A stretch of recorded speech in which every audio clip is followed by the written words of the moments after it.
Hello and happy Thursday. I hope you guys are having a great week so far. Before we read our next book, we need a joke. And the joke today is, what musical instrument can you find in your bathroom? A tuba toothpaste. All right, today we are going to read Randy Riley's Really Big Hit by Chris Van Dusen. Randy Riley stood at bat. He gazed out at the mound. His knees began to tremble and his heart began to pound. Then Randy started thinking about the pitcher's throw. He wondered, without gravity, how far the ball would go. And as he stood there pondering, strike three went whizzing by. "You are out," he heard the umpire call, then walked off with a sigh. So he was really thinking about what would happen. See, Randy was a genius. He just couldn't hit the ball. He struck out every time at bat. He wasn't good at all. But something beyond baseball brought a smile to Randy's face. What Randy Riley really loved was stuff from outer space. He studied all the planets. He memorized their tilt. He researched how the thrusters on the rocket ships were built. He knew the constellations and the light years to the stars. And wouldn't it be great, he thought, to ride a bike on Mars?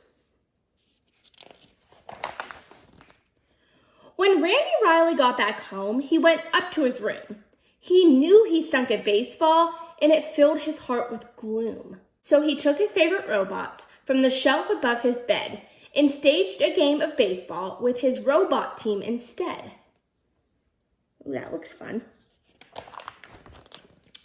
That night before he went to sleep, Randy scanned the sky, and through his Spaceboy telescope, a glimmer caught his eye. He fiddled with the focus till he saw it crystal clear. It was a massive fireball, and it was coming near. Alarmed, he started plotting the projection of its path. He formulated diagrams. He double-checked his math. He calculated quickly and concluded with a frown. In 19 days, the fireball would crash into his town. Randy Riley flew downstairs to warn his mom and dad. The impact would be major and the damage would be bad. He explained the situation until his face was red, but they told him he was tired and they sent him off to bed. Poor Randy couldn't sleep at all. He thought the whole night through. By morning, it was obvious.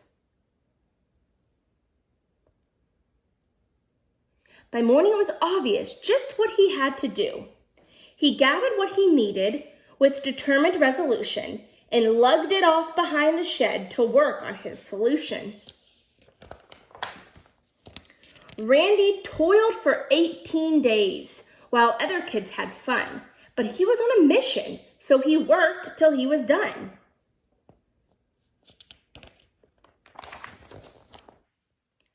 At breakfast on the 19th day, the news announcer said, "This is a special bulletin, emergency, code red. A fireball's approaching. It just flew past the moon. It's coming fast, so be prepared for it to hit by noon."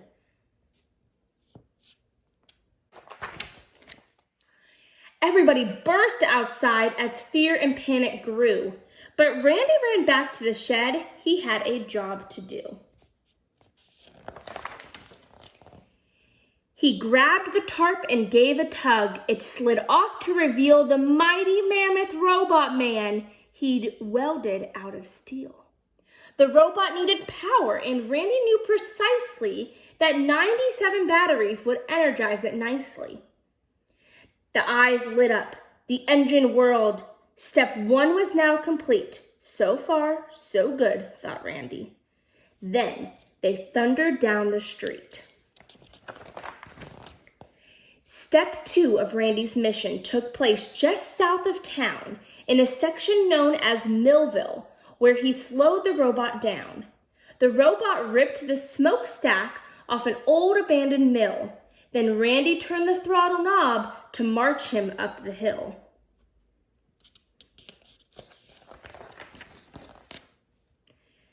Back in town, the people were as frightened as could be, but Randy knew the time had come for critical step 3. The robot burst out through the trees, stepped up, and took a stance, while everyone fell silent as if frozen in a trance. Randy's eye was on the ball. No room for error now. 3, 2, 1, and flip the switch, a swoosh, and then kapow! A blinding flash, a booming crash. He knew what he had done. Randy Riley had a hit, his very first home run. The fireball sailed out of sight. A rousing cheer began. Hooray for Randy Riley and his giant metal man. And as the crowd went crazy, Randy stood there with a grin and mumbled, how predictable, a fastball, low and in. When things returned to normal after Randy saved the day, he went back to the baseball field to join his friends at play. And though he swings in earnest, he rarely hits the ball. But that's okay, because Randy's had the biggest hit of all. The end. I have to say, reading books with you guys during the week is my favorite thing to do. I love reading new books and hearing different stories. I will see you guys next week for another Read Aloud. Bye!